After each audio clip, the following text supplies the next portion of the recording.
hmm I think my call story is very, well, everyone's call story is very unique, right? So, when I was growing up, I went to Catholic schools, first through 12th grade.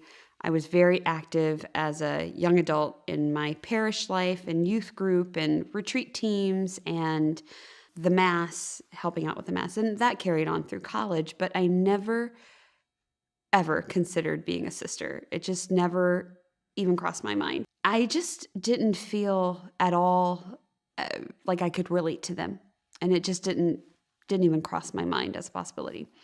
So fast forward many years, several years after college, I was in graduate school at St. Mary's University, and I got to know the Marianist.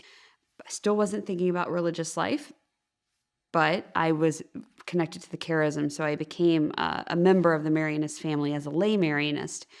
And then I went back to College Station and worked in campus ministry there for a little while, and there were a number of students who were thinking about possibility of religious life or priesthood, and they would come to me to talk to me about it. And they were like, well, what should I do, or how should I approach this? And I thought, well, that's interesting. Here they are, 18, 19, 20 years old, thinking about this with their life. I've never given it a thought. And I thought, well, why not? Why haven't I given that any thought? Why haven't I considered that possibility?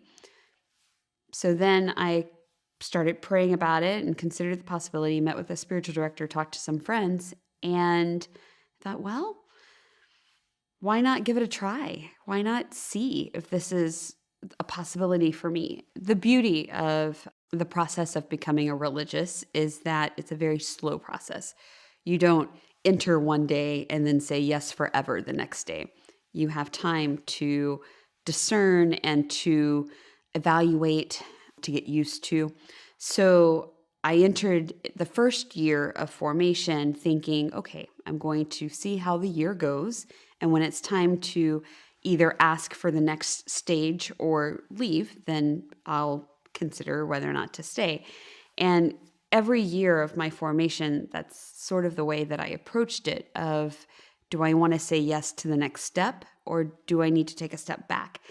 At the end of each year, at the end of each stage of my formation, I kept thinking, yeah, I think this is where I'm supposed to be, and I'll say yes to the next step. And so until I made final vows in 2013, that's exactly what I did.